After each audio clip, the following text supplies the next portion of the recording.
Chapter 65. Man. Kerasor, do what thou wilt shall be the whole of the law. In previous letters, I hope I have been able to give you some idea of the initiated conception of the macrocosm, and also to have made it clear to you why we must all use a symbolic language, and the necessity of constructing a special alphabet as the basis of our conversations about magic. I have also furnished you with charts of this alphabet. It would, of course, be too clumsy and cumbersome to put all the different systems of symbol onto the tree of life. That tree is indeed the basis of all our classification, and I hope by now you have got fairly familiar with the process of sticking everything that turns up on its correct branch of the tree. In your last letter, you thanked me for having made clear to you the initiated teaching with regard to the universe, and you now very rightly inquire, this being so, where do we come in? You hold up to me one of the oldest axioms of the Qabalah. That which is above is like that which is below, and you ask me for details. What you inquire is the constitution of man. With what parts of the great system is the little system to coincide?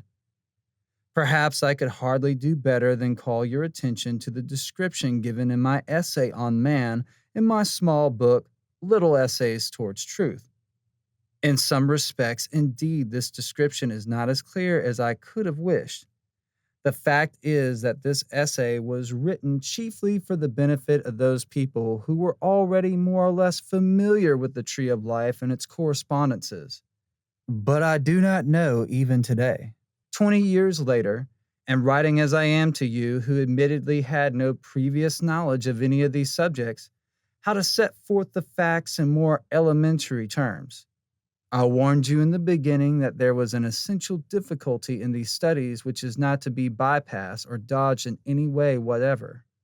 But, after all, it is the same difficulty which every child finds when he begins any study of any kind. In Latin, for instance, he is told that mensa means a table, that it belongs to the first declension and is feminine. There is no why about any of this. No explanation is possible. The child has to pick up the elements of the language one by one, taking what he has been taught on trust.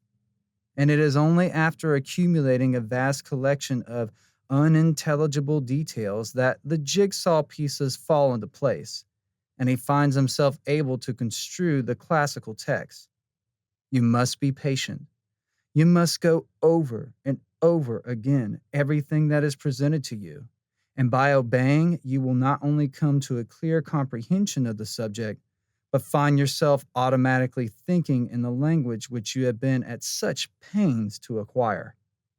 I feel then that I must leave you with these descriptions and these charts until, painfully at first, but at the end with intense pride and gratification, you find yourself spontaneously grasping the more complex combinations of these letters and words which are the anatomy of the body of our learning. And do not forget the old and well-worn saw, drink deep or taste not the Pierian spring. A little learning is a dangerous thing. Love is the law, love under will. Yours fraternally.